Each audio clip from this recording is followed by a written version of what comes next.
Ibrahim Traoré, président du Burkina Faso, refuse ouvertement d'écouter l'hymne national français en pleine cérémonie officielle.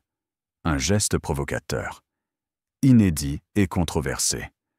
Mais pourquoi cette défiance publique envers la France? Retour sur un acte qui divise profondément l'opinion. Lorsque l'hymne national français retentit dans le stade bondé de Dakar, un silence pesant envahit soudain l'espace.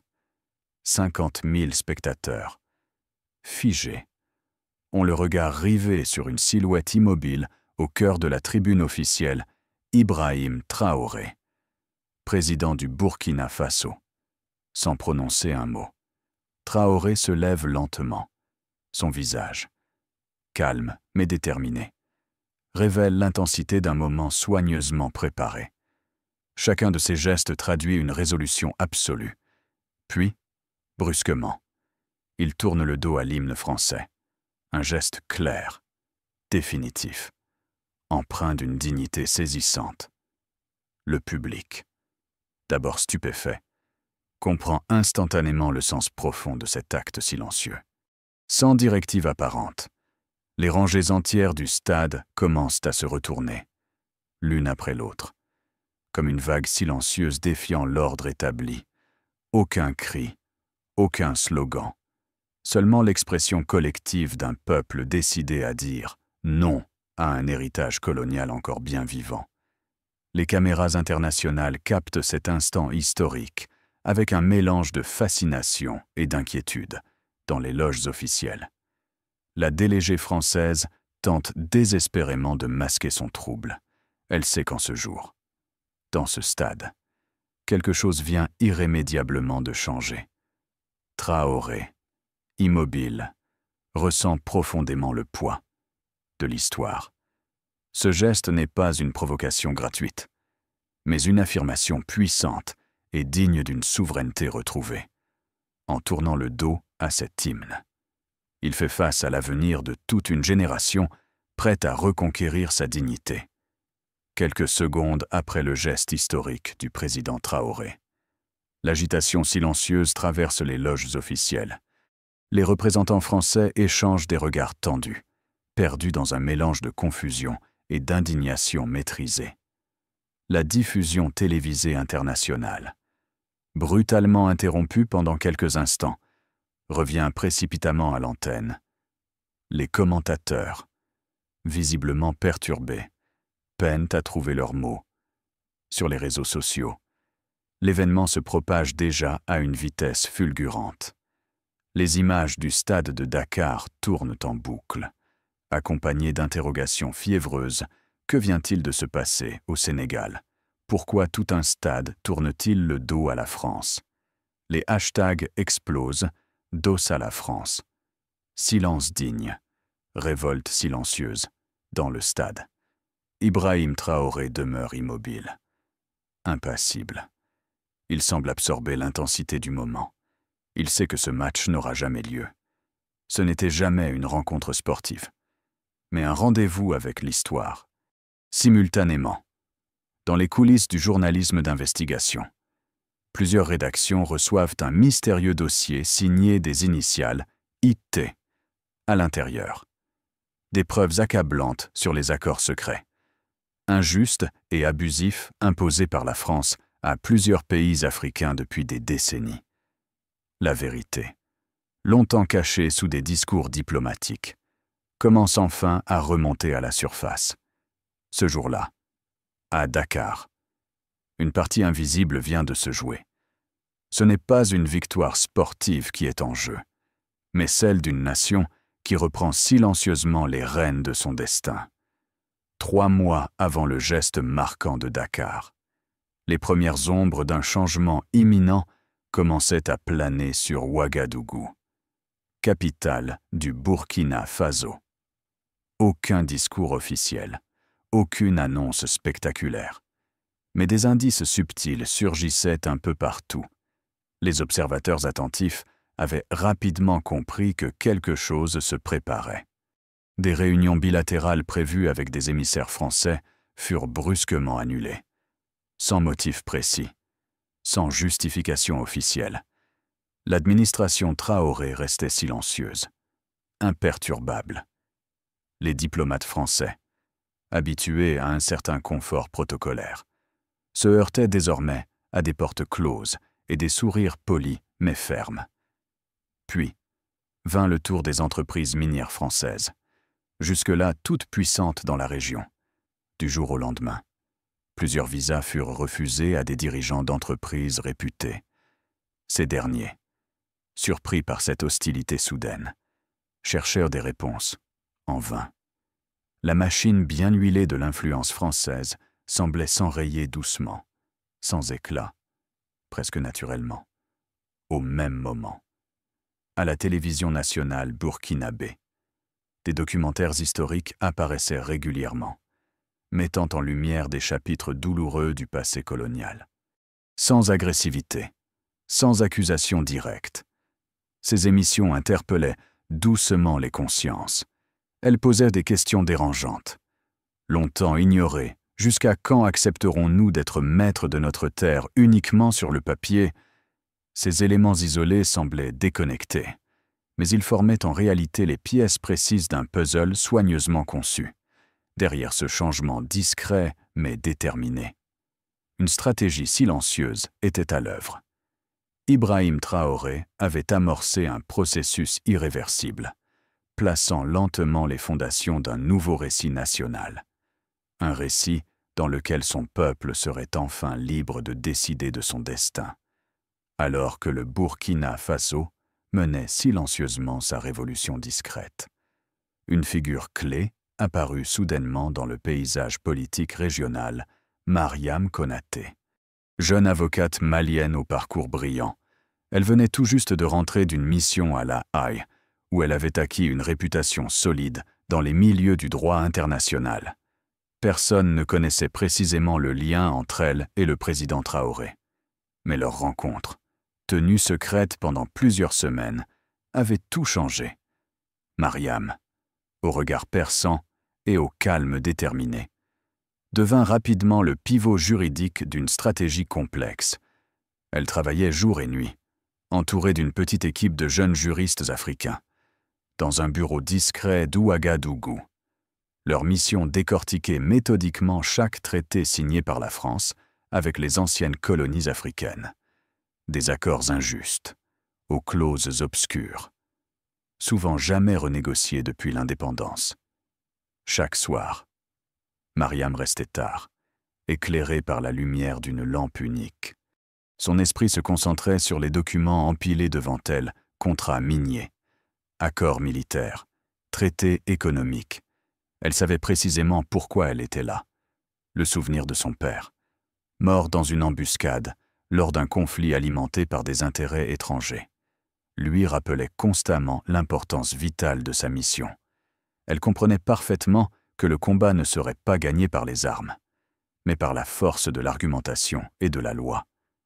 C'est ainsi, loin des regards publics, que Mariam Konaté prépara méticuleusement le dossier qui allait bientôt bouleverser toute une région. Chaque mot, chaque phrase était choisie avec une précision chirurgicale. Elle savait déjà qu'elle n'aurait droit qu'à une seule chance, celle de confronter publiquement la France, devant le monde entier, avec ses propres contradictions, au fil des semaines. Les recherches approfondies menées par Mariam Konaté et son équipe dévoilèrent des vérités longtemps enfouies. Au cœur de ces révélations des accords signés, il y a plusieurs décennies, soigneusement dissimulés sous le voile de l'indépendance formelle. Ces traités, soigneusement conservés dans des archives confidentielles, révélaient un système minutieusement organisé, conçu pour assurer une dépendance permanente des anciennes colonies africaines vis-à-vis de la France. Accords militaires, imposant des bases étrangères sur le sol africain. Traités miniers garantissant un accès privilégié et quasi exclusif aux ressources naturelles. Clauses économiques restreignant la souveraineté monétaire des pays concernés. Chaque page que Mariam tournait renforçait son indignation contenue. Les signatures, gravées dans l'encre depuis des décennies, semblaient figer l'avenir de son continent dans un passé colonial interminable. Plus choquant encore, ces traités comportaient une clause souvent ignorée, mais redoutable, leur validité était indéterminée, voire perpétuelle. La réalité devenait claire, implacable. Ces accords n'avaient jamais été conçus pour évoluer. Ils étaient destinés à maintenir ces nations dans une dépendance économique et politique discrète, mais continue. La souveraineté était une façade soigneusement entretenue, cachant une réalité bien moins glorieuse face à ces découvertes. Mariam savait exactement ce qu'elle devait faire. Sa mission était désormais évidente, démontée juridiquement. Point par point. Ces accords injustes devant le monde entier. Elle préparait déjà mentalement le moment précis où ces vérités éclateraient enfin au grand jour. La bataille ne serait pas facile. Mais elle était prête, et quelque part dans les coulisses du pouvoir à Ouagadougou, Ibrahim Traoré attendait patiemment l'heure où ces révélations seraient enfin partagées avec son peuple. Parmi les révélations qui bouleversaient l'équipe de Mariam Konaté, une en particulier déclencha une prise de conscience profonde, l'histoire méconnue du franc CFA. Cette monnaie commune que plusieurs pays africains utilisaient depuis des décennies sans véritable contrôle. Dans les documents examinés minutieusement, Mariam découvrit que derrière la façade d'une stabilité financière se cachait en réalité un mécanisme subtil mais redoutable. Les pays concernés devaient obligatoirement déposer une partie importante de leurs réserves en devises étrangères auprès du Trésor français. Cette pratique, présentée comme une simple garantie économique, privait ces nations de leur souveraineté monétaire réelle. Chaque décision importante concernant leur monnaie devait obtenir l'aval tacite de Paris. Aucune décision financière majeure ne pouvait être prise sans la validation implicite des autorités françaises. Un contrôle silencieux, mais absolu. Cette dépendance ne s'arrêtait pas seulement aux questions financières, elle touchait aussi directement les politiques économiques des États, limitant drastiquement leur capacité à investir dans leur propre développement, leur propre avenir. La découverte bouleversait profondément Mariam, autour d'elle. Ses collègues ressentaient le poids de cette réalité brutale. Ils comprenaient désormais clairement pourquoi, malgré tant d'efforts, leur continent restait prisonnier d'un cercle vicieux de dépendance économique. Cette révélation renforça leur détermination. Mariam savait désormais que dévoiler cette vérité était indispensable pour réveiller les consciences, avec le soutien discret mais solide d'Ibrahim Traoré. Elle prépara minutieusement la stratégie juridique et médiatique qui allait exposer, pour la première fois, les coulisses d'un système monétaire injuste. La souveraineté réelle de son peuple passait obligatoirement par cette étape, reprendre en main leur monnaie, reprendre en main leur destin, pour comprendre pleinement l'engagement acharné de Mariam Konaté. Il fallait remonter à un jour sombre de son passé. Ce jour-là, elle n'avait que 15 ans lorsqu'elle reçut la nouvelle tragique son père, militaire malien, venait de tomber dans une embuscade meurtrière dans le nord du pays. L'enquête officielle conclut rapidement à un affrontement banal entre groupes armés. Mais Mariam savait que la vérité était plus complexe. Derrière ce conflit apparent se cachaient les intérêts obscurs d'entreprises étrangères cherchant à contrôler les précieuses ressources naturelles de la région. Cette perte violente et injuste façonna profondément la jeune femme. Mais au lieu de sombrer dans la colère ou la vengeance, Mariam choisit une voie différente. Elle se lança dans des études juridiques brillantes pour comprendre les mécanismes invisibles qui alimentaient ces conflits permanents.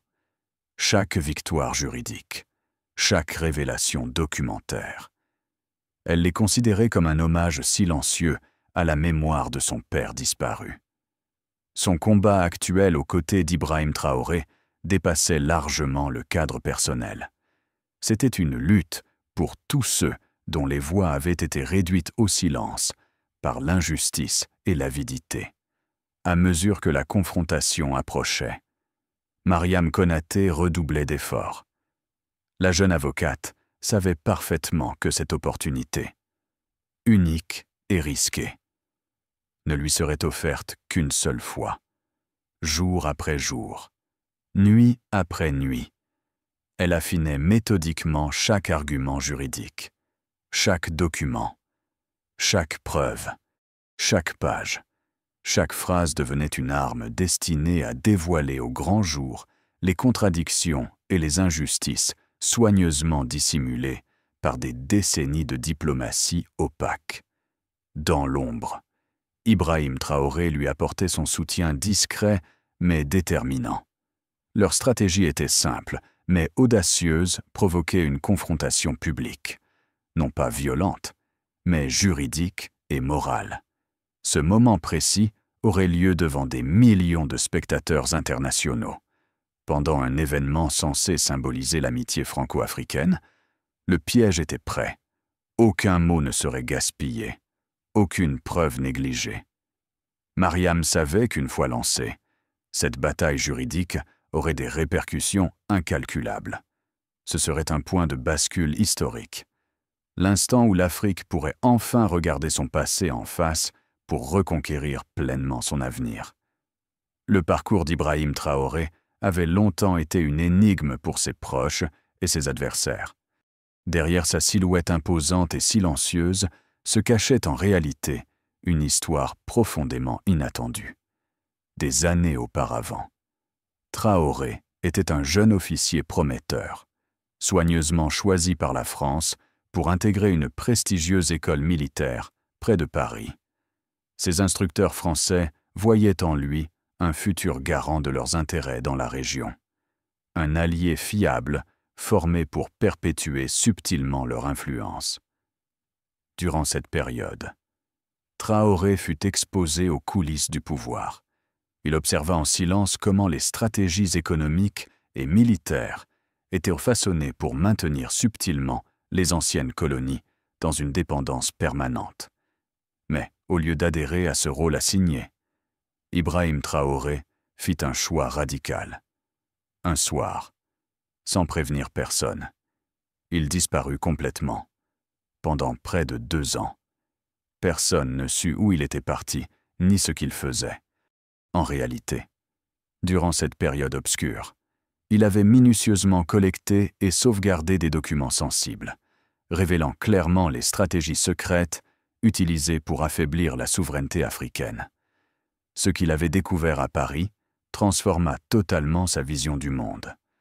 L'homme formé pour servir les intérêts étrangers devint soudainement celui qui allait les remettre en cause radicalement. Ibrahim Traoré rentra finalement chez lui, non pas comme un pion, mais comme l'artisan discret d'une libération à venir. Cette vérité surprenante, encore inconnue du grand public, expliquait son geste fort au stade de Dakar. Ce n'était pas seulement un acte politique, c'était l'aboutissement d'un voyage personnel, profondément réfléchi, destiné à restaurer la dignité de son peuple, de retour en Afrique après sa mystérieuse disparition. Ibrahim Traoré mit discrètement en marche une stratégie méticuleusement conçue. Rien n'était laissé au hasard. Sa première mission fut d'identifier des alliés fiables, des individus partageant sa vision profonde du changement et prêts à s'engager sans réserve dans cette bataille silencieuse. Rapidement, un réseau de jeunes intellectuels, d'officiers loyaux et de journalistes courageux se constitua autour de lui. Aucun slogan public, aucune déclaration fracassante, seulement des réunions secrètes, des échanges codés et des stratégies soigneusement orchestrées à l'abri des regards indiscrets. Chaque membre de cette alliance discrète avait une mission précise, recueillir des preuves irréfutables, préparer des dossiers juridiques solides, anticiper chaque réaction possible de leurs adversaires. Mariam Konaté devint naturellement le pilier juridique de cette équipe invisible. Ibrahim Traoré, lui, jouait le rôle de coordinateur, inspirant confiance par sa fermeté tranquille et sa détermination absolue. La stratégie adoptée reposait sur une conviction profonde, seule une action pacifique, mais implacable, pouvait véritablement changer le cours de l'histoire. Traoré comprenait parfaitement que toute violence serait immédiatement exploitée contre eux. À la place, il choisit d'utiliser les armes redoutables de la vérité, du droit international et de la puissance morale de la dignité humaine. Pendant des mois, ils travaillèrent dans l'ombre, patiemment, méthodiquement. Chaque action était soigneusement calibrée pour ne jamais éveiller les soupçons avant le moment décisif. Cette tactique de résistance silencieuse permettait à leur réseau de grandir et de se renforcer sans être détecté. Lorsqu'enfin arriva le jour où Ibrahim Traoré se tint debout dans ce stade de Dakar, dos tourné à l'hymne français, tout était déjà en place. Ce n'était pas seulement un geste symbolique, c'était l'aboutissement réfléchi d'une stratégie minutieuse et discrète, visant à restaurer la souveraineté véritable d'un peuple longtemps privé de sa liberté. À cet instant précis, Traoré savait qu'il n'était plus seul.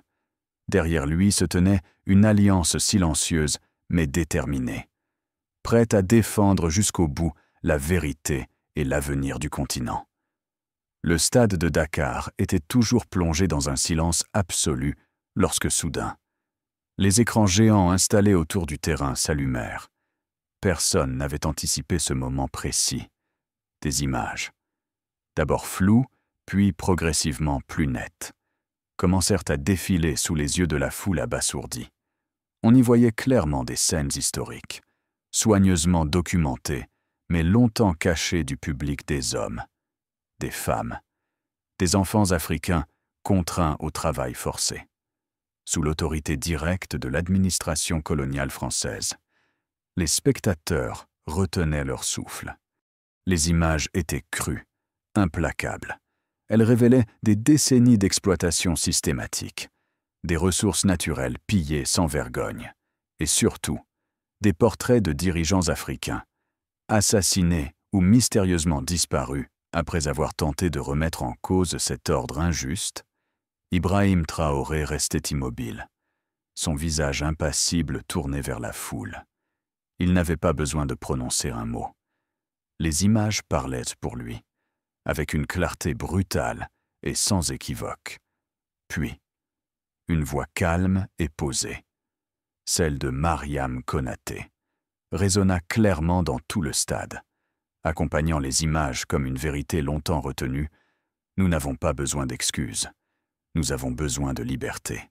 Cette phrase simple, directe, résumait toute l'essence de leur lutte silencieuse. Elle était le cri d'une génération déterminée à briser enfin le cercle infernal de l'humiliation et de la dépendance. En quelques instants, tout était devenu clair. Ibrahim Traoré et Mariam Konaté avaient choisi ce lieu, ce jour précis, non pas pour humilier, mais pour libérer leur peuple d'un passé devenu insupportable. Et le monde entier était désormais témoin de cette vérité irréversible, alors que le silence régnait toujours dans le stade. Mariam Konaté se leva lentement depuis la tribune officielle, un épais dossier à la main. Elle descendit vers l'espace central du terrain, calme et assurée, chaque pas chargé d'une tension palpable. En face d'elle, les représentants officiels français, figés dans une confusion embarrassée, semblaient paralysés par la gravité du moment. Mariam prit place devant le micro, fixant directement les délégués étrangers. Son visage exprimait une détermination absolue, sans haine ni agressivité, mais d'une fermeté qui n'admettait aucun compromis. Elle ouvrit lentement son dossier. Dans un silence presque cérémonial, elle commença à poser ses questions. Chacune d'elles était précise, méthodiquement argumentée. Incontestable, pourquoi les accords signés depuis l'indépendance n'ont-ils jamais été renégociés? Sur quelle base juridique la France maintient-elle toujours des clauses dites perpétuelles? Chacune de ces interrogations sonnait comme un coup de marteau sur l'édifice fragile du discours officiel français. Chaque mot prononcé révélait davantage les contradictions flagrantes, longtemps dissimulées derrière la façade de relations diplomatiques cordiales. Les représentants français, visiblement mal à l'aise, évitaient le regard de Mariam. Aucun d'eux n'était préparé à cette confrontation publique. Aucun d'eux n'avait de réponse satisfaisante. Le public, les médias internationaux, tous observaient cette scène avec fascination et stupéfaction. Personne n'avait jamais vu un pays africain confronté aussi directement, aussi clairement. Son ancienne puissance coloniale. Mariam ne cherchait pas à humilier. Elle voulait simplement la vérité. Ses questions n'étaient pas des accusations, mais des invitations à reconnaître enfin une injustice historique profondément enracinée. Lorsque Mariam referma son dossier, un silence profond régna à nouveau dans le stade.